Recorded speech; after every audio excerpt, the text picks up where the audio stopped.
Everybody who's looking at this video know who I am. I'm that Robinson daddy. Now, I started it, and we gonna finish it.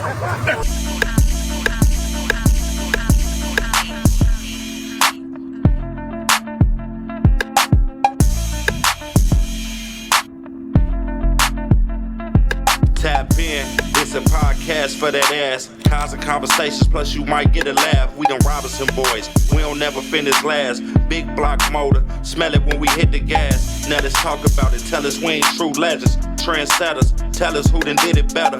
If you hating, please leave that shit at the door. CahsNConversations, this Chicago.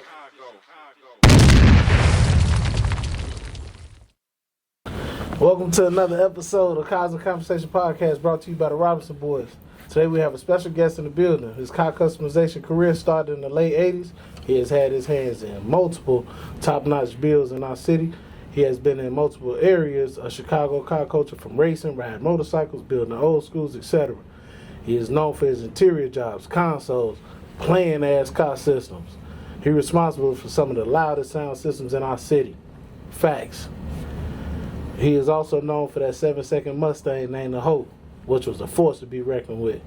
The man, the myth, the legend, Terrel. Welcome to our podcast. Thank you for inviting me. For sure. All right, man, let's get this started, man. What's going on, Terrel? We glad to have you here, bro. Man, I'm glad to be here, man. That's what's up. That's what's up, man. Like we do with everybody else, man. Tell us where you started. Let's go to the beginning, man. As a child, what got you into automobiles or anything with an engine, bro? Let's go.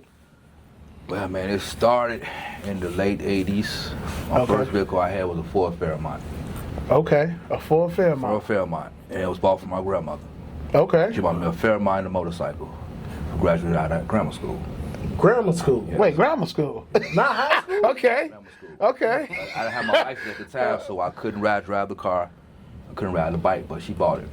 Once you get your license, you better drive the car. Okay, so you was one of them But spoiled meanwhile, kids. before then, I was fixing the car up. Gotcha. Stayed in her garage. She lived in Dalton. Okay. You know what I'm saying? Shout out to Left and Dalton. sold everything. Her birthday just passed on January the 1st. She just made I think about 100. Wow. Okay, man. Happy birthday, Grandma. Wow. And bought my Ford Fairmont, it was a 4-door. And back in the days, I bought my first amplifier for service merchandise. A lot of people don't know what service, but you talking old school, bro. Service merchandise. Now we had one out in Avenue O. Okay. On the east side. On the east side, okay. And first amplifier I bought was a Sherman 180. Wow. He talking some boy. Go ahead, I had man. a pull-out cassette radio. Okay. That time cassette tapes. Yep. And I had I think I had some power woofers. Pals. Okay. Power. Pal. P-Way. Yep. Right. Yep. So I bought my first amplifier. And you bought the amplifier, you didn't come with no wires. Mm-hmm. So I used to go to Radio Shack. Okay. Buy the little wires, the little RCA jacks. And he looked at the instructions. I hooked up my first amplifier. Just follow the instructions, battery, ground, RCAs. Wow. Basic. Nobody showed you this. No school, no No nothing. YouTube, none of that was. Of course it was None YouTube. at all. No school or So nothing. when I hooked it up, and the neighborhood was like, man, you know, 'cause we had Yeah. a box on the back seat, or the trunk, we had a box with the horns and the grills, Yep. the handles on the side. Yep. Banging. And this back, like, we're talking about, I came out of grammar school in 86, so you figure 87, 88, this one rap was revolving. Yeah, you know what I'm yeah, saying? yeah. So, man, I'm banging down the block, pull out radio, man, like, ooh, man. So from that point, people was like, hook mines up. So guys was going to the flea market, you know, 41st and Ashland, Okay. you know, buying amplifiers. Yeah. And I was hooking the sounds up outside my mom's crib. Saturday mornings, man, run the wires. You know, we ran wires like on top of the panels on the side. Yeah, you know, it wasn't no hiding and tucking it back we there. was sticking a power wire through the door jam because we didn't know how to go into the hood, the ground. You know what I'm saying? Yeah, So yeah. it was like, that's all we knew at the time. Right. We had a little toolkit, amplifiers, running the music in the people's trunk. We was twisting the. Before I was doing crimp caps, we used to take the wire, strip it, and tie around a screw in the trunk and tighten up the screw to hold the Wow. You know what I'm saying? Wow. Yeah, You know, yeah. no fuse. No That's how it was. fuse. He was banging their music.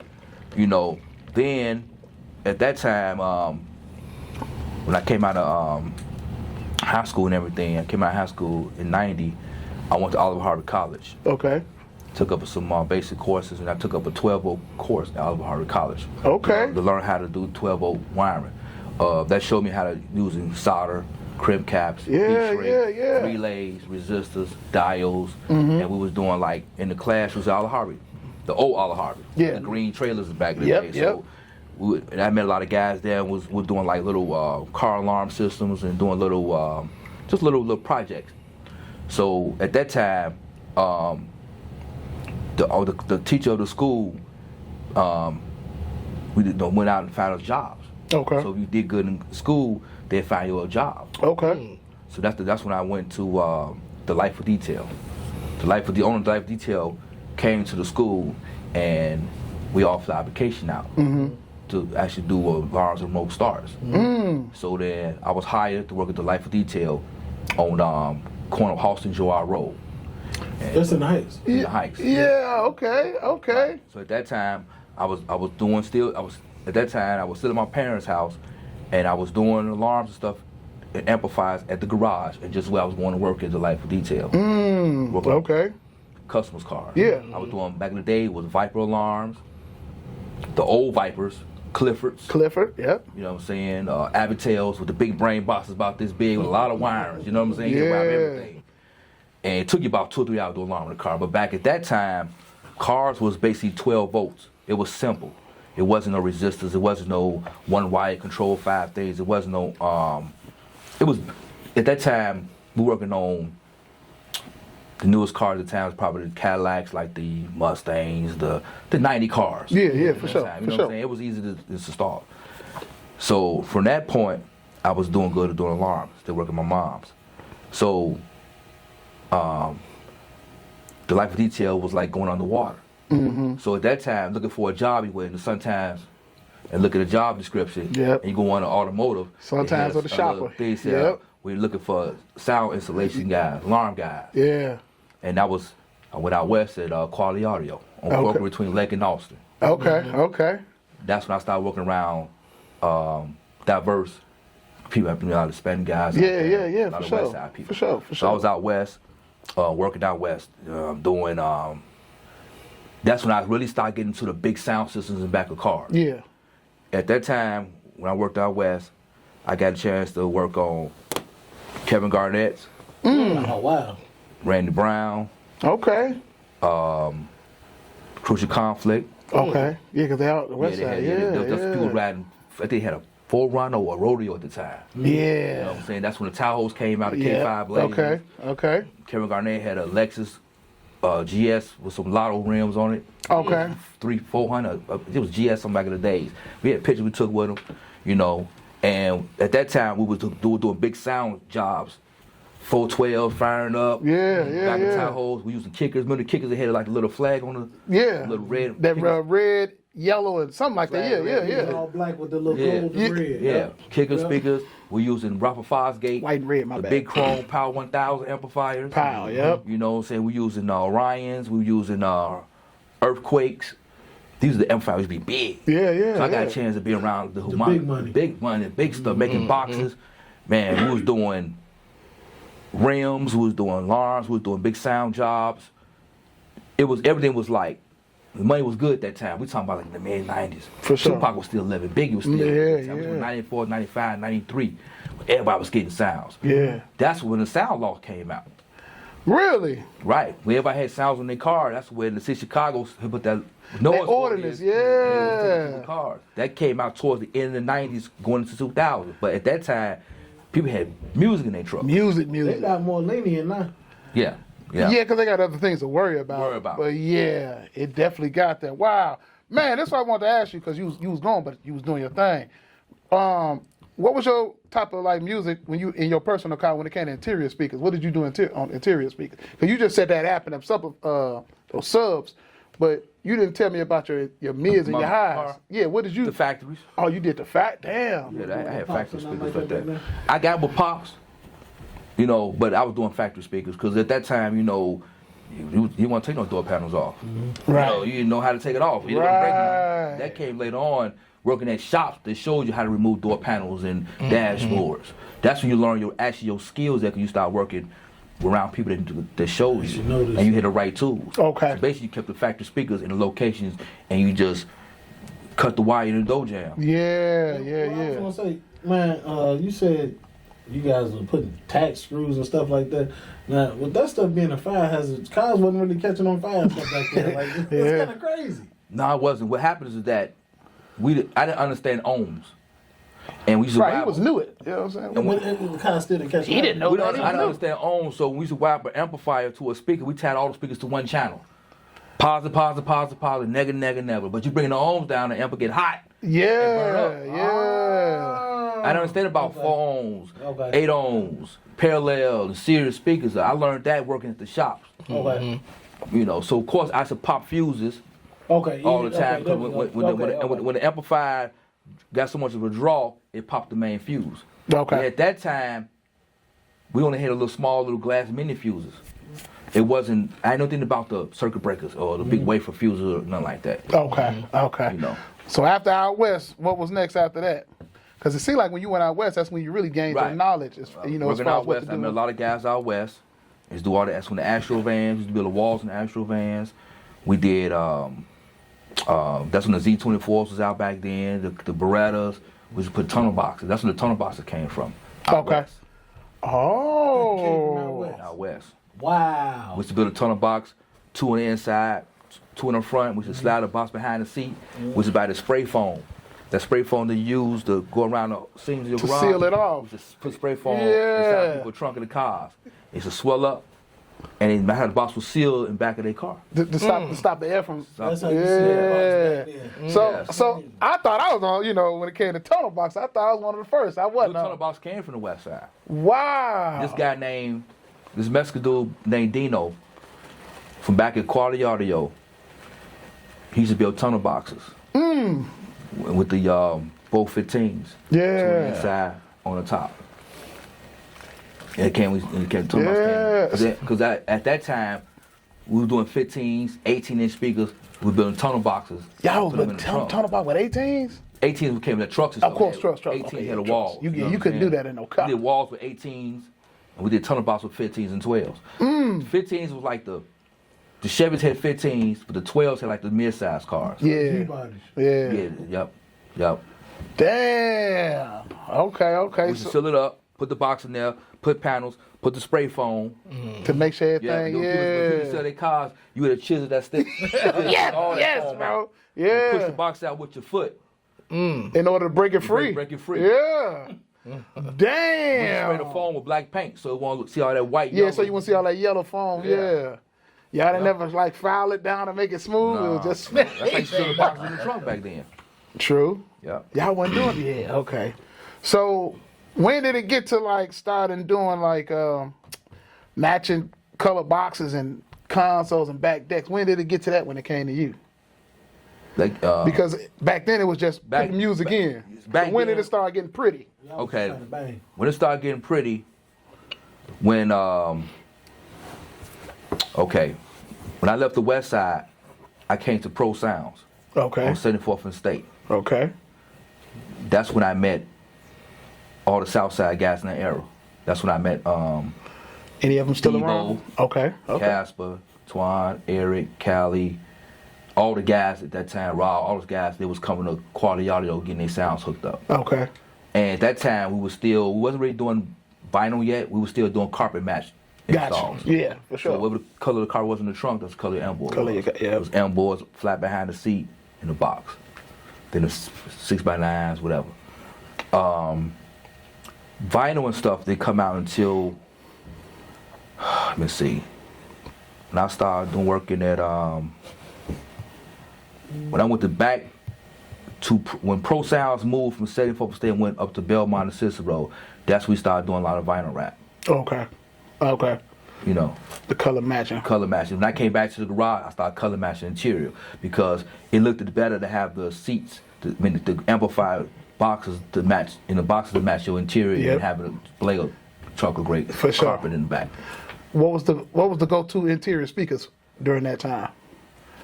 Because we mentioned Pops, but everybody did. Alpines was number one. Alpine was number one? Yeah, Alpine speakers. Okay. GL Audio. Yeah, JL for sure. Then Kickers. Then you said the Pioneers. You know, was down there, but Alpine and Gelato was like the top. I always thought Rafa Fosgate. I always thought Pioneer and Premier was like, you know what I'm saying? Well, Pioneer owned Premier. Yeah, it was like a top notch. Yeah. What was your favorite back then? JLs. JLs? Explain that. That JL bass, man, is different. We ain't talking about bass, we talking about interior speakers though. Yeah, it's nice speakers. They came out the line of speakers at the time. The market was half of JLs. Yeah, it was expensive. They was winning. Yeah, they was top notch. And the Alpine's right under that. Yeah. You know. Okay.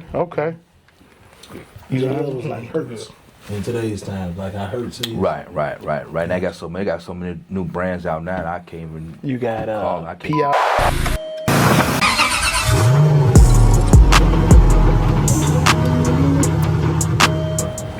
Yo, what's up? It's Drew from CahsNConversations, the Robinson Boys, man. Checking in with the next winner for Whip of the Week. My boy Fred Mack, he checked in from Madison, Illinois with a pristine MC. Super clean, you really gotta see it in person, catching at one of these shows this summer. Stay tuned for the next winner of Whip of the Week. Make sure y'all sliding them inboxing on that Instagram and dropping them cards. We need more whips of the week. CahsNConversations, let's talk about it.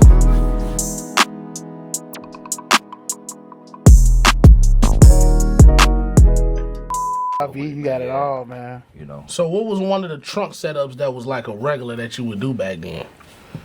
What was like a cut and paste type of, copy and paste type of setup that you was doing? In a, I'm talking about in the car or in the SUV? In the car. In the car? Both. Okay, in the car, it was basically 412s to the back. Pre-made box. 2 amps on the bass, 1 on the high. You was doing that what year you was doing that? Huh? What year was that when you was doing the 2 amps on each? What year? That was back in the Pro Sounds. Really? Yeah, that was back in the I always thought that stuff was kind of like, No, there was 412s to the back. You had 2 amps on the bass. You had a 4-channel on the highs. You had an epicenter. You had an ESP. They had big centers back then too? Yeah, for sure. Yeah. You had an epicenter. That's how I learned about epicenters at Pro Sounds. Well, then we used to pull the knob out and turn it. You had an epicenter. You had an ESP for the highs. Yep. You had an epicenter for the bass, and you had a crossover. Clarion. You had the Clarion crossover. You had the before it was Clarion, we used to do that's another brand crossover we used for Kicker had a crossover out. Rafa Fosgate had a crossover out. We used to flip the chips. And you had a chip for high pass, low pass. You open up and flip the chip. Dang. You had an HP for high pass and LP on the chip, or full range. Okay. So you take the chip and flip it over to high pass, you got high pass. Flip it to the LP, you got low pass. Now what does that mean? That was the crossover. What is low pass and high pass? Yeah. High pass frequency. Anything over, like hertz, like from 200 hertz and above. Your high pass signal. Anything from like 150 and down. Yeah, for voice. Okay. Tweeter, mid range. Gotcha. Okay. And your bass was considered 80, 50, 100 was more your low pass frequency. Okay. Was ported and sealed the thing back then, or it wasn't such? Porter boxes was bigger and louder. But I'm saying, were they a thing back then? That's all I'm asking. Or was it all about seal? Yeah. Well, we did a lot of seal boxes in trunks. A lot of porter boxes in trucks.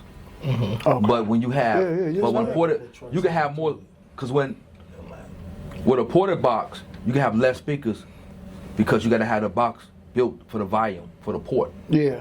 So you see guys with porter box, they got 215 in a port this big and hit hard. Yeah. Guys with seal box had more speakers. Yeah. But you got to have the right airspace. That too. And see, at that time, when I was doing box, I wasn't calculating airspace. We was calculating what we could fit the box in. Ah. So you learned all this, man, basically Right. as you went. Right. So basically, if a guy had a car, a truck, or SUV, whatever he had at the time, I measured out the space I needed to work with, and I built the box amongst the space I had. Yeah. And that was the box. I wasn't calculating volume. And all that. Yeah. So when did that come? That came later? That came later on. You know what I'm saying? When you actually working in, certain speakers require a certain airspace. You had to do calculations. You couldn't just guess it. You went, man, why my speaker ain't sound like this? Right. The box either too small, too big. So you were brought up on that in the 90s. In the 90s and 2000s, yeah. Nobody you saw like, and you was like, man, let me try that. No guys that influenced you, or you was just learning as you was going and gaining that Learning knowledge. as I was going. I was At that time, man, you talking about I was young at the time, man. I was eager, I was frantic, I was skinny at the time. I was like, I didn't have no kids, no really major responsibilities. Yeah, so you was just doing what you had to do. Doing it, let's do it, let's go to work. For sure. Then people's coming to me. I was the guy that everybody on the South Side, for all the different gangs in Chicago, I was the person they used to come and get, to come in their neighborhood, who they sounds up. Cause you was like on some neutral type of. I was a sound guy. You was a music man. A sound guy. You know what I'm saying? For sure. Yeah, I used to go to Inglewood, hook up music. I used to go to the Wild Hunters music, 83rd, 79th Street. I go everywhere. Just pick me up. Yep. Have my little tools and stuff. Go in their garage and hook the amplifiers up. And nobody gonna mess with you. A lot of people didn't want to come to certain neighborhoods. Yeah. Because at that time, territorial. It was real. Gangs. Yeah. And I should go to the neighborhoods. They didn't mess with the sound guy. Right. I was L7. Yeah, for sure. Look at our sounds up. Yeah, Cool. For sure. I was cool with everybody. Yeah. Hey man, that's what's up. That's what's up. So, where did you go to Car Candy, bro? Because I remember we talked about this before we recorded. When did you go to Car Candy? I went to Car Candy. And what you learned from them? Okay, Marvin and Marcus owned Car Candy and Kevin. They was I think twins. I used to know one of their sons. I met Marvin and Marcus who worked for Pro Sound. They were sales guys. Mm-hmm. And on State Street, and then on North and Belmont. When they opened their own shop, they opened Car Candy up in the 2000s. I can't remember what year, and it was on 51st and Western. Mm-hmm. Right next to Clowns, 51st and Western. Yep. That spin cycle. Yep. And it was me. My brother came over there and worked. My brother was doing rims and tires over there. Hootie. We had brother Hootie. We had Jose doing sounds, and that's when Doc Eric was over there working. Oh, okay, okay. We was doing boxes and everything over that way. Okay. Yeah, and that was like I came to the year. Let's say 2000 and let's say probably 2004, 3. I'll be climbing up that ladder. Okay, okay. Yeah. So after that, it was what? What did Ill State to the T? After Car Candy. Because I met you in 06. At the Car Candy, no.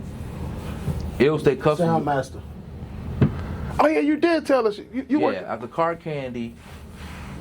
Man, there's so much stuff.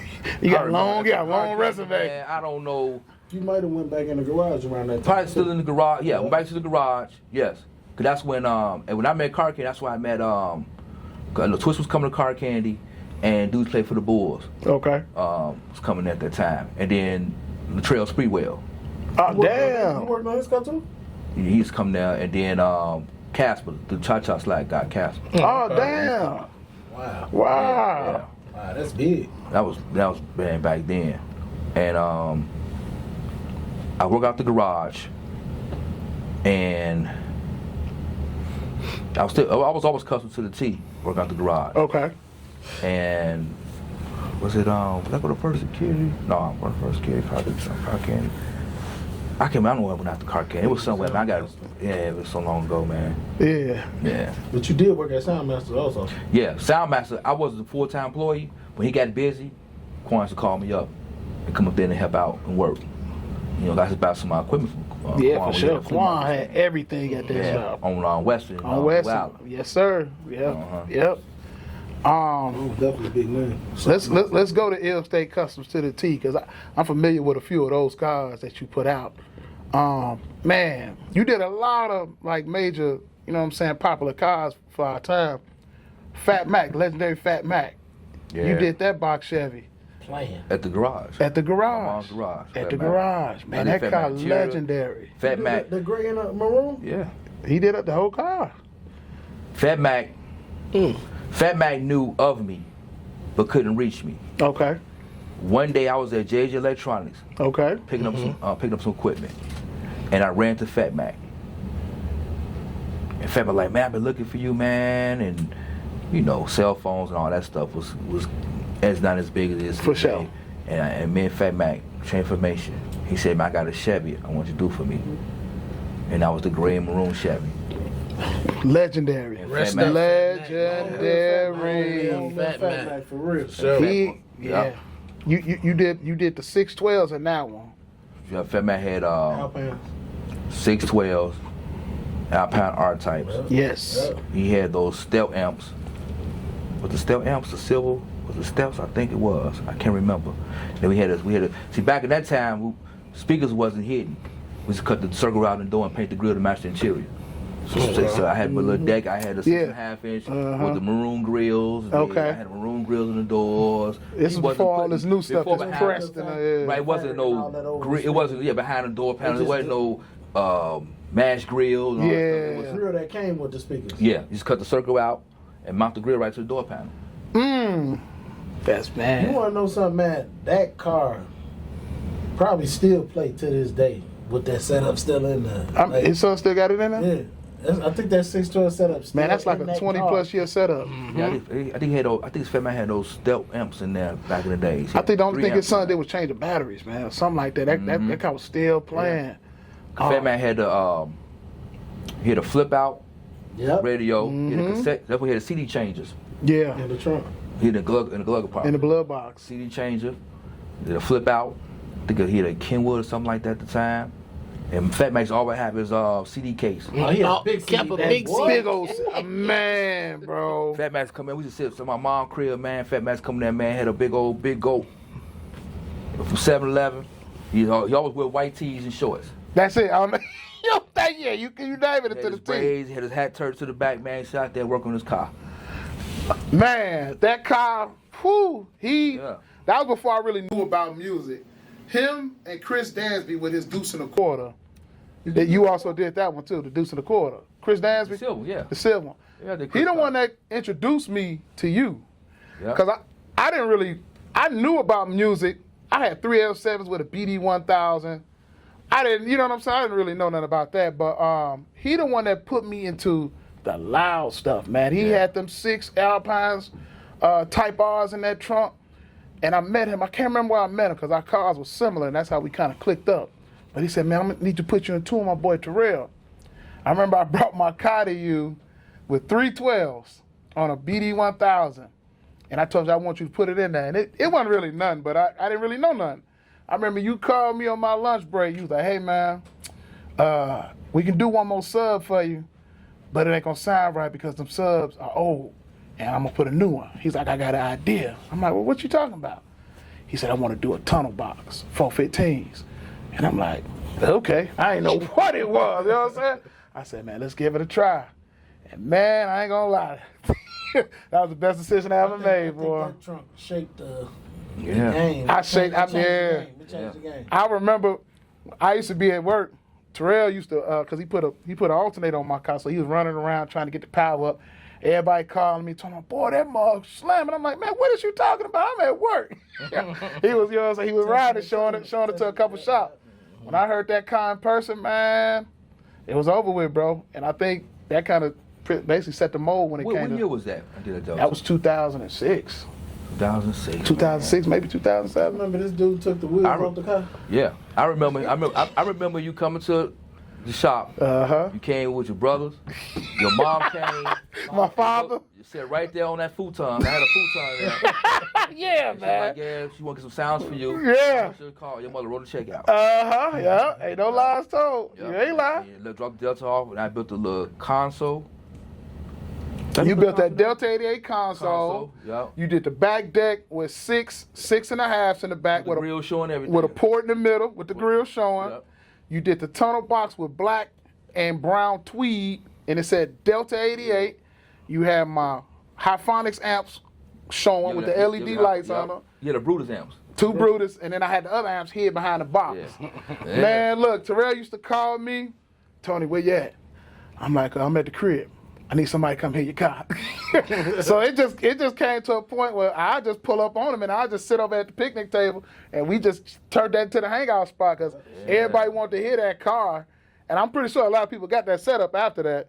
Yeah. But a lot of people wanted to hear that car. So, man, I just sat up there and chilled. That became the hangout spot. You know what I'm saying? I brought this man my car with no wheels on it, right? And he's like, man, I was trying to take some pictures of your car, you know, on my work in your car. And I'm like, he like, what are wheels? I said, man, bro, I ain't gonna lie to you, man. I ain't put the wheels on because I ain't know you like that. That's what I told him.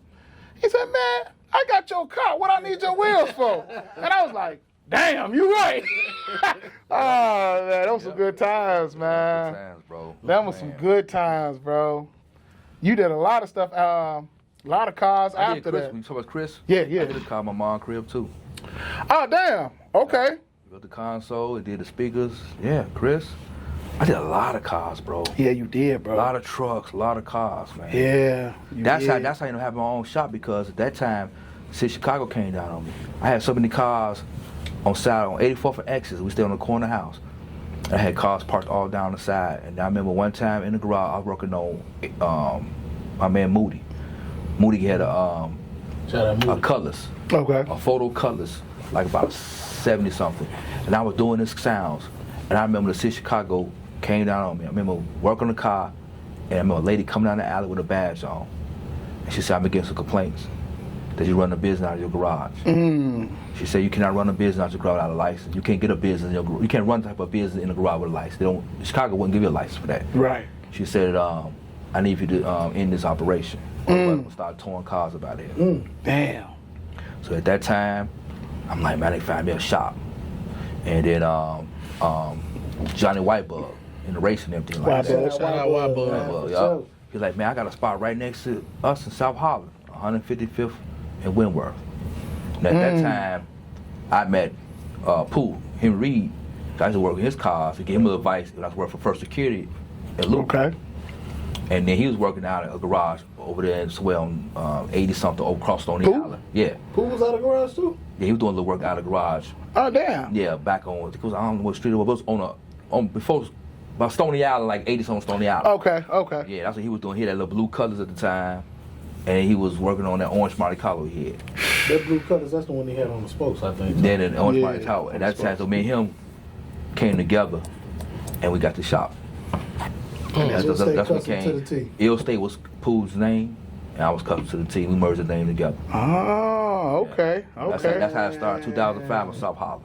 Okay. You still got them books? Yeah, I still got a lot of photo albums. Wow. Because at that time, wasn't no social media. Nah. So people only saw your cars if they brought their ass up came there. to the shop on a throughout the throwaway cameras and a photo album book. Yep. Or at the car shows. Yep. Speaking of car shows, I want to jump to that, but we're gonna get back to the shops. You had your own, you did your own thing when it came to car shows. Yeah, I threw a car show at 3Gs. Okay. Out there in Dalton? In Dalton. Okay. And then I did like collaborations with restoring car shows at the Premier, Joe River Center. Shout out Stunner. Stunner Reed. Shout out Stunner Reed. Okay. And we used to give car shows out at this guy named Walt had a custom shop out there in Mokina. We used to get shows out there. Okay. Right off of 57. And Monique. That's Monique. By Monique. Yeah, Monique. Yeah. We done been talking. Last one you named, we was there. And at that time, that's when GCI was giving that car show at the McDonald's. Back in the days. You talking the one on Lincoln Highway? No, remember GCI used to give a car show at the McDonald's? What you mean? They used to float around different McDonald's and give a car show at the McDonald's, WGCI. That gotta be the one that they had at on Lincoln Highway. No, I think that was extreme. But he just saying what they collabed? Yeah, they was doing like, they just put on the radio station, WGCI with, what's the two guys always host GCI? They used to give car shows. I know you talking about. Because they gave a car show out west when DJ Kid Capri was judging the car, and I won first place with my Delta. Wow. Oh, you had a Delta? Not my Delta, my T-Bird. T-Bird. Your T-Bird, for sure, right, for T-Bird, sure. like T-Bird. That's Okay. 69 I had. Okay. And they gave a car show on the west side at the theater right there on, I think it's on Roosevelt Road, I think Kazi, and I won first place. Oh, damn. Damn. Car shows. Okay. Back then on 107. Yeah, that was Leon Rogers. Nah, Leon Rogers wasn't there. It was It was some, I can't remember. light skinned guys. Tony Schofield? No. Nah, man. Damn, I remember the name. I mean, I know who you talking about, too. It was good car shows back then. But, man, them shows used to jump. Would you say that they started the whole car show scene in No. I think Probably mainstream type of deal. I think, and when I came to South Holland and Dalton, I was about the one who first gave a car show out that way. Yeah. Yeah, because That is like 06. That was like 06. Yeah. 07. Because there really wasn't no shops in No. South Holland never had a shop. Hell no. what If you I'm know saying? South Holland, Till right now they got Extreme Customs, but back then They the only ones. Extreme Customs was in Calumet City. I was in South Holland. You know what I'm saying? Dalton had some alarm shops back then. Mobile Concepts. The Mobile Concepts came out there, you know what I'm saying? And then Carr had a shop. But in the car show, I want to first give a car show out there. And bringing the city to the suburbs. I think, yeah, I can agree. I definitely can agree with that. Man, salute. Yeah. Yeah, I can agree with that. That's big. I can agree with that. During your times when you was, doing other people's cars, did you have time to do your own car? Because I know a lot of shop guys, they don't never really have time to do their own type of build. You made the time to I do made it? time for my car, yeah. When I had that shop, that's when I put the T-Bird and I put the Mustang together, Thunderbird, yeah. And build my race car, but I had time. Okay, so you made that time. I had time. Ain't nothing wrong with that. Yeah, I want to have something that play around too with going to the show. For sure. You still into the car show thing? I know you I judge still, that yeah, I ours. do a lot of judge. Yeah, I always help out a stream. You was at ours. Yeah, You Reese. did ours. Then y'all invite me to judge your show. Then I do a show with World. Yep. I'm still fit with the car show. Okay. Yeah. Anything coming up? Nah, I don't know right now. 2026. Probably do some more cruise nights with the bikes. Cruise nice. Nice. That's it. That's about it. Bikes, you tapped into the bike scene as well. I remember back in the day you had your little chopper. Well, I was doing, I was hooking up music and motorcycles back then. Oh damn. At the shop in South Holland. Okay, what did you do? We was doing like 4 6x9s in the saddlebags with the that's where iPods was out. Even back then. Yeah, the iPods. With the iPods. Remember I used to play with my iPod? Yeah. I tapped into that cord in the brain box and ran it through the carpet. Yeah. That was a good I day. do sounds. This is before I bike. I was doing sounds on bikes before it is to right now. What was you putting the head unit at though? We didn't have a head unit at the time. We was using an iPod. iPod was the head Bluetooth wasn't unit. out back then. iPod was the radio. Yeah, iPod. People downloading music on a little iPod. Just the I thing you spin in a understand that, but circle. I'm saying, what is the cord hooking up to? The cord plugged into the back of it would give you the sound chart. It had RCA jacks you plug into the amplifier. I mean, it didn't have the same wattage as a head unit, but it did what it was supposed to do. Yeah. You know what I'm saying? It played music. Okay. Yeah.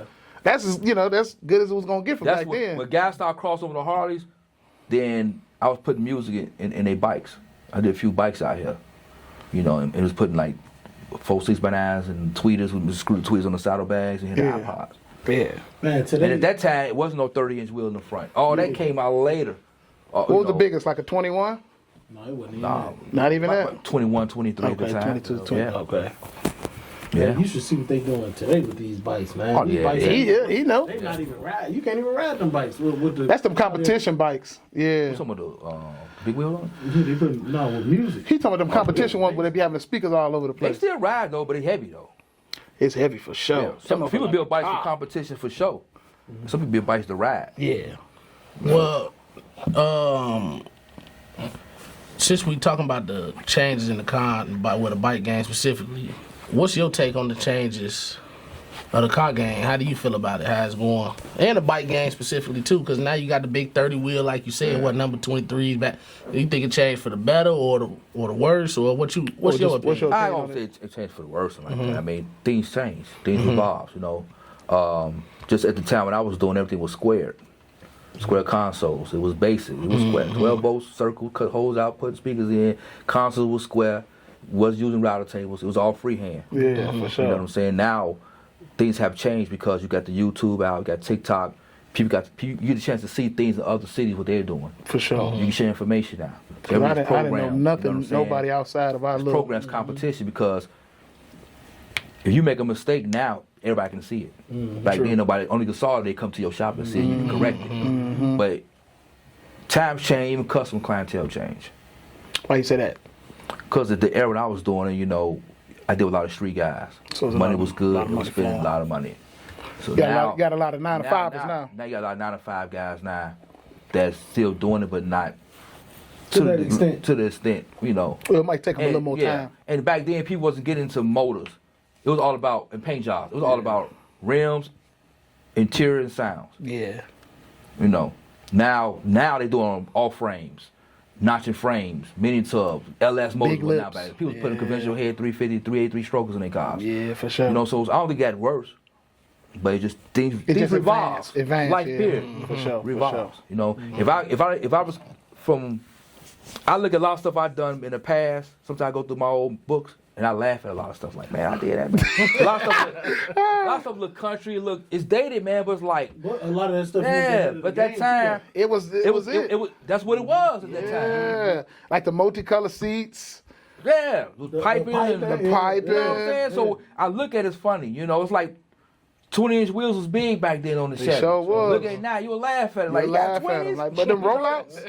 But times change. So for me, if I kept doing that, I had to change in time. For sure. I couldn't do what I did back then now. For sure. I had to get into more of the new generation upscale type things. You know what I'm saying? If I had a mind for you would have to tap into social media to know. Was ahead of the time, like the trunks. They yeah, but see, at the time, I was like trunks. We didn't have LEDs.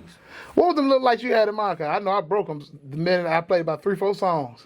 We were using like regular bulbs. It was like some little blue bulbs. Blue bulbs, stuff like that. Yeah. We didn't have LED strips. What made you think to do that though back then? Just being creative. The man. prices were so different too. You know, and then look at it. Back then you had Pimp My Rides. Yeah, true. You know what I'm saying? MTV, all that stuff like that. So you look at that stuff on MTV, like, damn, they don't Pimp My Rides. Yeah. You know. As somebody who hands on with these cars and audio and things of that sort, and consoles, now they got like CNC machines. Yeah, they got programs now. You can scan interiors and then build a certain console that it actually blueprinted out, and then the machine would actually, like they build rims. Technology, yeah. It's technology. As now. a guy with your creativity, you think you can keep up with the machine? You have to learn it. Yeah. Here, you ain't got no choice but to get on the way. You gotta learn it. You gotta, just like a lot of things that, think about the router table they have now.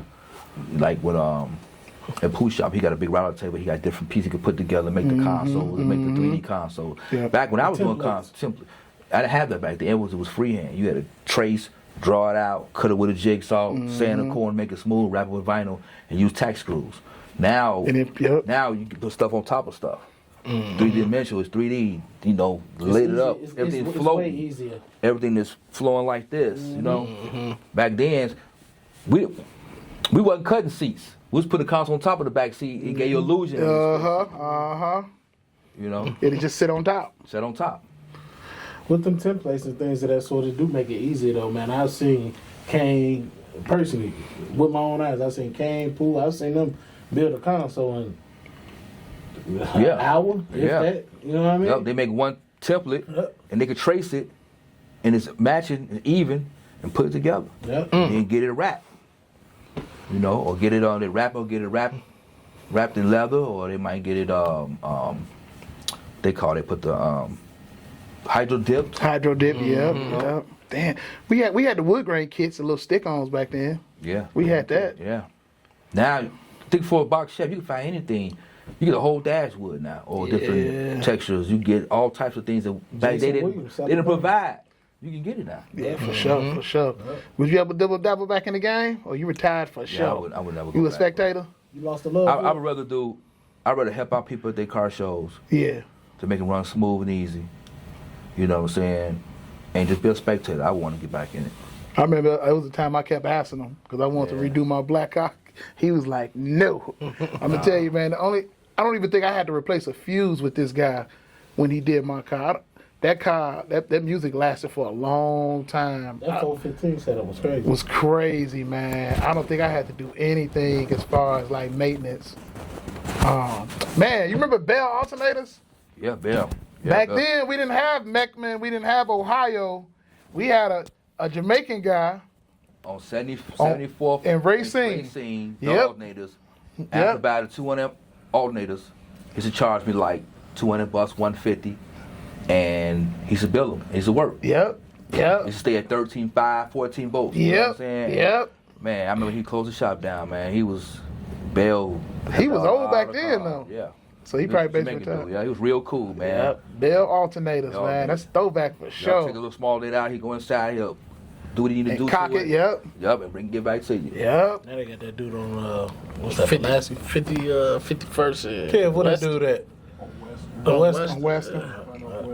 Yeah, but I lost. Hey, Terrell, tell me, man. So, what advice you got for a guy? Because you done been a worker, you done been a shop owner, Spectator. What advice Car you got builder. for a guy that's about to try to open up his own shop? What advice you got for longevity wise? Well, have some money. Location. Okay. That means everything, right? Location. Accessibility for people, getting there. For sure. You got to know how to. You come into owning a business, you got to. You're gonna sell some losses, because you don't come in and make $1 million right away. You're gonna have to lose the win. For sure. But you gotta stay with it. Customer service. Don't cut through nobody. Sell a person what they ask for. Warranty your work. Back up your work. That's right. Stop pointing the finger at everybody else. That's true. Self accountability. Your shop. Especially, Make it better customer. You know what I'm saying? I tell a lot of guys, man. This is how I was when I ran my shop. It didn't matter what you spend, my quality work would remain the same. I would never tell you, man, I done did this, you just spent this. Always be A1 of what you do, regardless of what he spend. Because everybody get the money the same. Right. You might have saved your money up, it might have been your allowance, it might have been a gift from family, and you decided to put it into your car. For sure. And I wasn't gonna treat you because you wasn't a certain name on the street, less than a person that was working every day. I treat everybody the same. I put the same quality work in. That's one reason why. This reason why I can say this right now. I never got into a fight. I never got jumped on. I never got shot at. To this day, guys still welcome me, shake my hand, give me a hug, sure. and appreciate me from back in the Sure. day. Nobody can never say Terrell took my money. I ain't got no name bad on the street that I know of. Nobody came and said, man, somebody bad mouth because you F the car. Right. Because I treat everybody the same. For sure. So any new guy getting into the game now, man, do not take nobody's money. Give people the quality work. Be truthful. Yeah, for sure. Sell them the right stuff for their car. Be honest. You was honest with me. You sure told this me ain't gonna work, man. This was gonna work. Yeah, you sure told me that. You know was what I'm honest saying? with me. Rather not do the work. Don't do the work. Yeah. Don't do it. Because you know they're gonna come back. Right. If something sometimes people bring stuff to my shop at the time that was garbage. I didn't do it. Right. I said, nah, but I'm not gonna install this. Yeah, I could have made $100, $200, but then he be coming back every day. Because he don't understand that. Right, and then He don't understand. I got to it's warranty my garbage. labor. Right, for sure, for sure. You know what I'm saying? So I said, no, Always right. get rid of this. Let me say you this. Mm-hmm. You know what I'm saying? I know it's gonna play. For sure. As somebody who do a lot of custom work, you like overly custom, or you like it clean with a touch of custom? You talking about like now? Like, Yeah. Like right now. When you spectate, what you like to see? I'm more of a don't overdress it. Okay. Sometimes people overkill cars. I like it nice and mild, little custom here, little something slick. That way it lasts. Yeah. I don't like we could overdress something, bro. Yeah. You overdress something, man. Too It's much out looking flavor. country, and then what happens? You got to change it because it get played out. Don't I say that? Yeah. When you do that custom, it has an expiration date. You got to man. pick out the right colors that's gonna last you 5+ years. Yep. Yep. You know what I'm saying? All that multicolor stuff ain't gonna When it work. comes to rims, when it comes to a lot of things, you got to pick out the right thing. You can overdress stuff. True. That's You know very what I'm true. saying? It's all about longevity when it comes to Yeah, that. all the lights and stuff, and a lot of people. I mean, people entitled to what they want to do. Yeah, for That's sure. how they feel. For sure. You know what I'm saying? It's just my opinion. I don't tell the person that, man, your car's overdressed. I ain't gonna hurt nobody's feelings. You know what I'm saying? I'm still gonna shake your hand. You did a good job, like your car. But with me, I don't like overkill on cars. Some people do go a little crazy with them lights too. Now you ain't got. Yeah, you do too much. Like you know what I'm I saying? got my lights, but I barely turn them on. Yeah. I mean, it don't matter if you turn them on or not. When you turn them on, it just ain't gaudy. It still flow. It don't matter. If You play look them. at us. You go to a lowriders. They always overdress cars. Spanish always overdress the They car. always redo them cars too. You know what I'm saying? They redo them. They always, you looking like, man, that's too much graphics, too much engraving. Yeah. You know what I'm saying? But crushed velvet, that's what they like. That's what they like. You know, to us, I'm like, that's kind of overkill. Within our culture, you feel like we take a lot of notes from I was just lowriders? about to ask my that, fault. man. No. I was just thinking Repeat that. that question. Within like big rim culture, like our game that we in. Right. You feel like we what do you call it? Do you feel like we influenced by the Influence, lowriders there you go. when it comes to frame offs, chroming, Nowadays, details? no. Do you think the culture today is influenced by them? By the lowriders? Because you know they crush velvet no more with lowriders. I don't know if you paid attention. They Italian leather, but they got the engraving, they got the chroming. Right. They keeping the OG seats, but it's just they just going all out. Do you think we got influenced by them? Did you ever have influence by him? No, No, I don't think so. You don't That think was so? a whole different entity, man. Okay. That was, they did frame off from lowriders because they was bouncing the cars. Bouncing them, they had to bounce the frame. Make the frame strong enough to sure. bounce the cars. So we wasn't into lowriders like that. Yeah. We was influenced by that, man. I feel like starting out, we started out with the Lowrider magazine. That was the first thing that put cars on upscale, you know what I mean? For the world to see, it was that Lowrider magazine. Lowrider magazine, yeah. That could be just us, bro. You never know. Yeah, you're right. Yeah, but at that time, we weren't a lowrider. We wanted 640. We had lowriders back then, though. The magazine was, that was out at the time. It was in the magazine. You didn't see, they had a magazine for Chevys. G-Body magazine. What you think about the love box Chevy's getting now? Because, they used to be an art thing. And now it's a nationwide thing, even in Japan. What you think about that? Do you think Chicago played a part in that? Yeah. Look, absolutely. I worked with so many box Chevys, G-Bodies, man. Yeah, box Chevys played a big part. And Chicago played a big part in box Chevys, man. I wouldn't say G-Body because I think Cali had the G-Body. I still think we did the G. We had you got to be realistic, bro. Cali was on another Cali level and Vegas, with G-Body, them boys out bro. there, they got them Vegas top and Cali, Okay. West Coast. What you think, Ed? It was more with the lowriders, with the G-bodies. There you go. Okay, Lowriders. There you go. okay. There you go. There you go. I know for sure we when it comes to box Chevys, that was us. Yeah.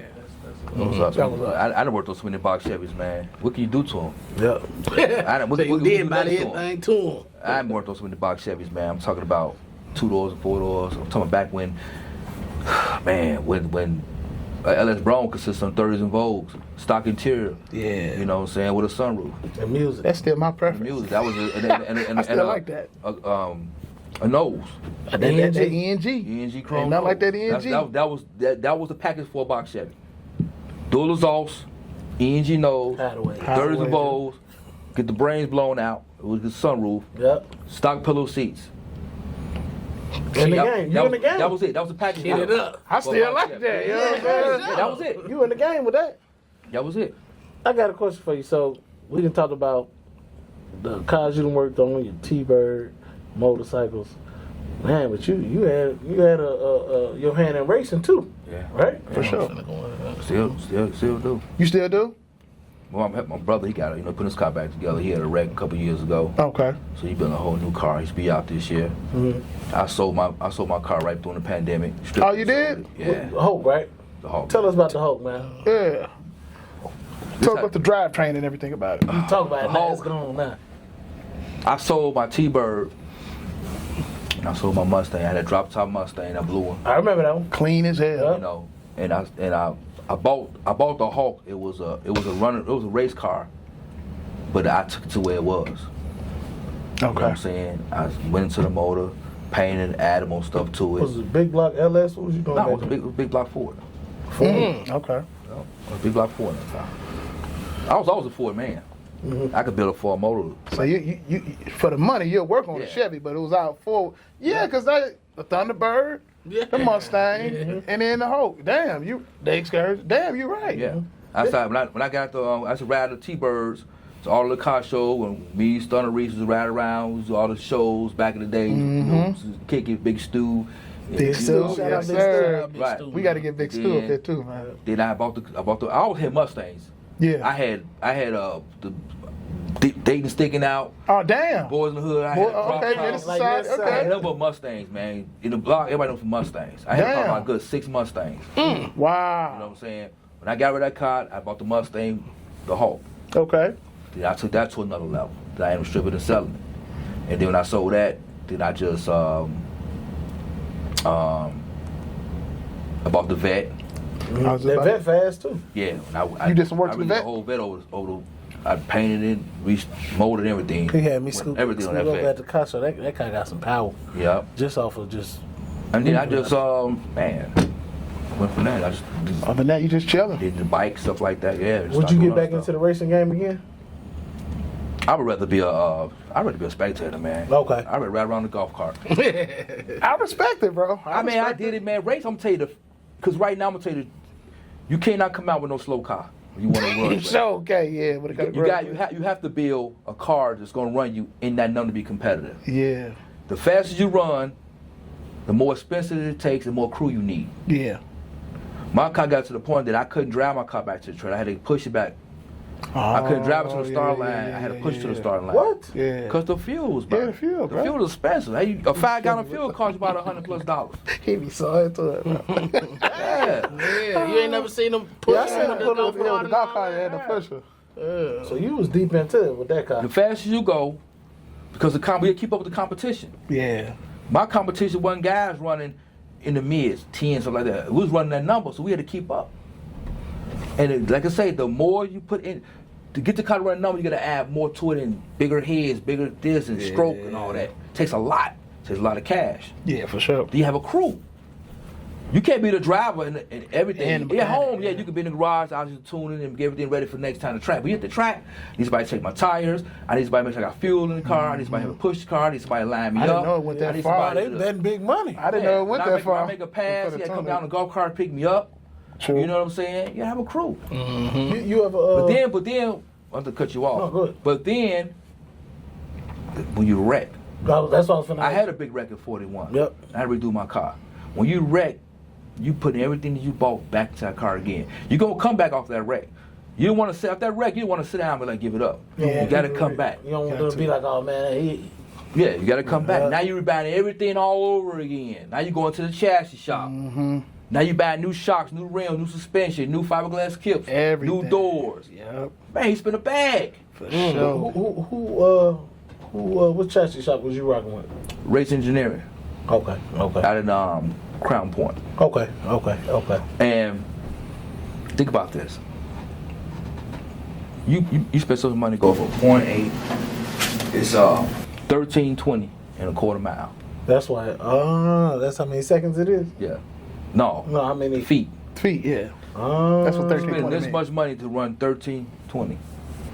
8 miles, half of that. But you got two walls. It's a 50, anything can have 50-50 chance. Yeah. Once you pull that hammer, you come off that button.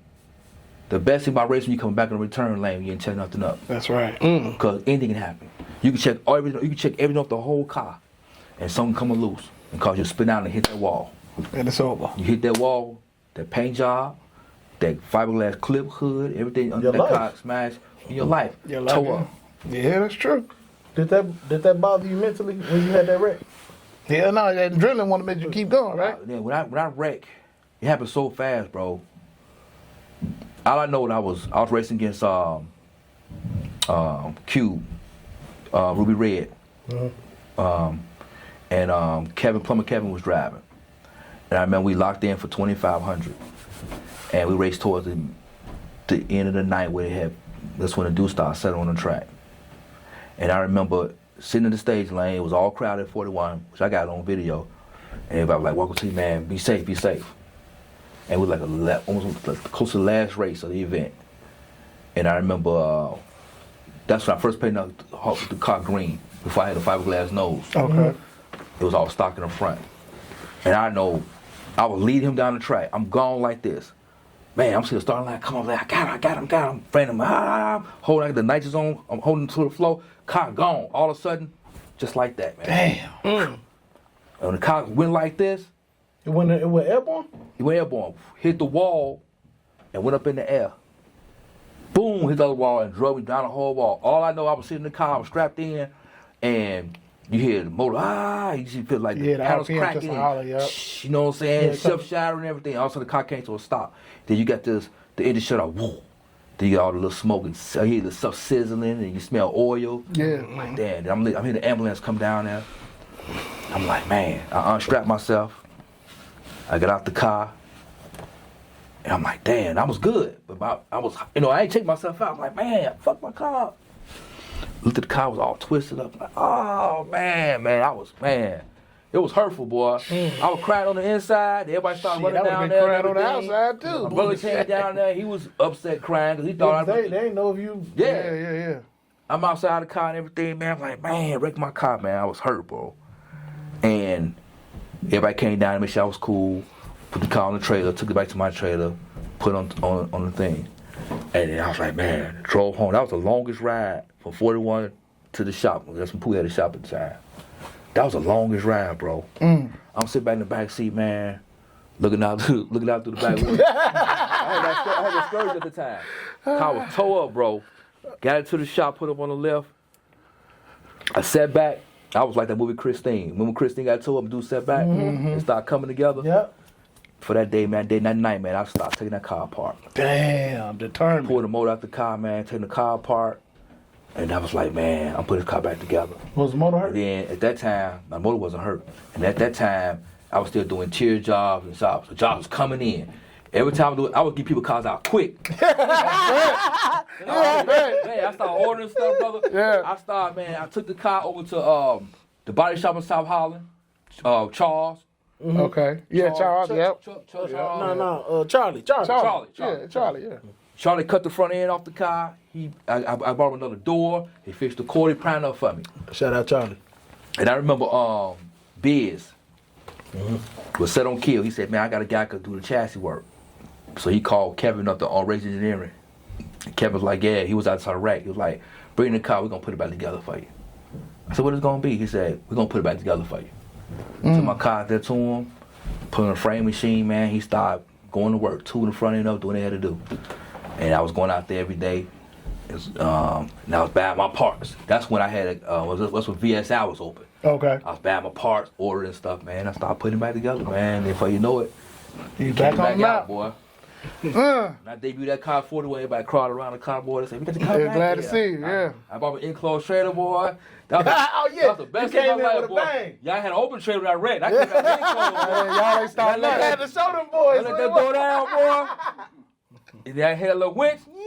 Yeah, The whole came out perfect. Go, baby, Yes, boy. sir. The wheels, boy. Yeah. Man. Oh, man. Man, I was frank that day. I had to sit right there, boy, in the stage lane. Did you race on the it? ground? Yeah, I was in the shootout. On the ground, boy. The guys who did the motor, the chassis, they was out there too with me. Man, I got on video, boy. I know you felt like money, man. Man, I feel good, boy. I was back there, everybody was, man, hold back, boy, hold back, boy. For sure. For that day, man, I was going down south with the car, man. I was going to Detroit, race some guys in Detroit. Man, I was getting down with that car, boy. Main thing, you didn't let that discourage you. You know what I'm saying? You kept on going. Yeah, Did you ever race Boosty? no, not really fine, nope. Okay. Well, Terrell, man, we appreciate you, man. This Yeah, was a we just great also- episode, man. You dropped some knowledge, man. Sure. Yeah. We highly appreciate It's you, been a bro. long time coming, man. For sure, Yeah, man. man. For sure, Yeah. man. We finally Yeah. got it together and got you. Man, in, I'm glad you're doing while I'm still around, man. For Give sure. my flowers while I'm living, man. 100%. Absolutely, bro. 100%. Absolutely, That's Salute, man. best thing, man. Salute. And We that's appreciate that's you, what bro. this podcast is about. Yeah. You know what I mean? Yeah. Well, Man. flowers. Appreciate you. For sure. Well, I that's appreciate y'all inviting me and everything, bro. You know. Oh yeah, for sure. You know, I got so much. I can sit talk all day, Shit, bro. I'm about to say, man, we we run come it back. You can run it back. Run it You back. can run it You wanna back. come back? This ain't gotta be a one-time Yeah, I thing. got- man, you know, a lot You to know talk what we about. You could be a co-host, man, while we talking, bro. Yeah. Well, man, that's CahsNConversations, man. We talk wrapping up about it. another episode, man. Let's talk about it. You supposed to say it, but I guess I'm gonna say it. Let's talk about it. Let's talk about it. Let's talk You know what about I'm it, saying? man. Let's talk about it. Man.